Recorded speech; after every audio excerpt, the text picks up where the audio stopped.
Autism Do's and Don'ts for Teachers. A Journey with Pluto.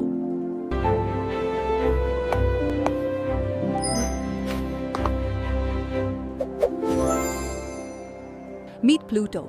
He's smart, curious, and deeply passionate about dinosaurs. He's also autistic.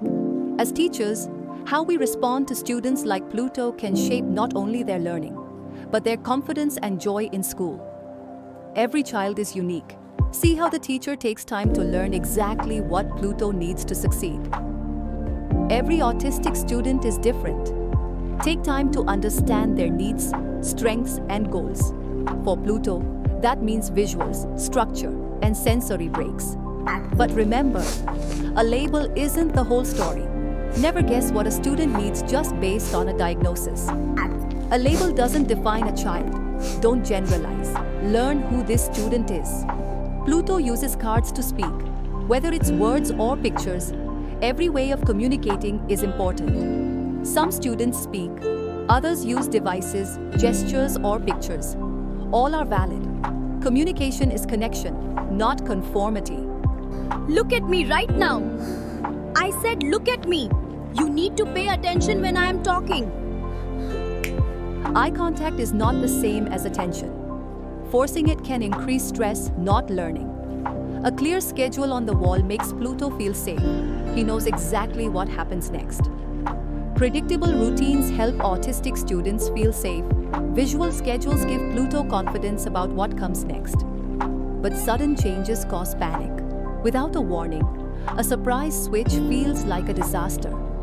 Unexpected changes can be overwhelming. Prepare students ahead of time with cues or countdowns. Sometimes a quiet break helps him reset. Once he is calm, he is ready to learn again. Some kids need sensory breaks to reset. When Pluto regulates, he learns better.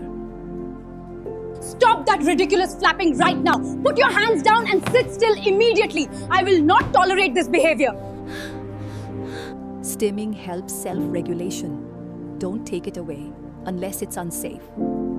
Pluto loves dinosaurs, so the teacher brings them into the lesson. His passion becomes his power to learn. Pluto loves dinosaurs. Instead of discouraging it, we use it to teach literacy, math, and science. Interests are powerful motivators. Never call his interest an obsession. It's actually deep knowledge and joy that we should respect. What looks like obsession is often joy, knowledge, and passion. Use it, don't dismiss it. He plays side by side with a friend. This quiet connection makes him feel safe and included. Socializing doesn't have to mean group games. Parallel play and structured activities help Pluto connect in ways that feel safe. But pushing him into a loud group game doesn't work. Forcing fun just creates fear. Don't force children to fit in. Let them engage at their pace and comfort level. Giving him different tools isn't cheating. It's simply making sure the lesson makes sense to him. Fair doesn't mean equal, it means accessible. Adapt lessons to match strengths and needs. Extra time isn't a special favor. It's a necessary right that gives him a fair chance. Accommodations aren't favors, they're rights. They level the playing field. Look at that smile. When a teacher believes in him, Pluto truly begins to shine. Pluto thrives when teachers see his strengths. High expectations, paired with support, unlock potential. They level the playing field. But negative words hurt deeply. We must focus on what he can do, not what he can't. Words matter. Believe in ability, not just disability. He uses cards to speak, and the school calm corner is his peace. Pluto still needs his routines, still loves dinosaurs. And that's exactly who he's meant to be. As teachers, when we support instead of suppress, we don't just teach, we empower. Autistic students aren't broken.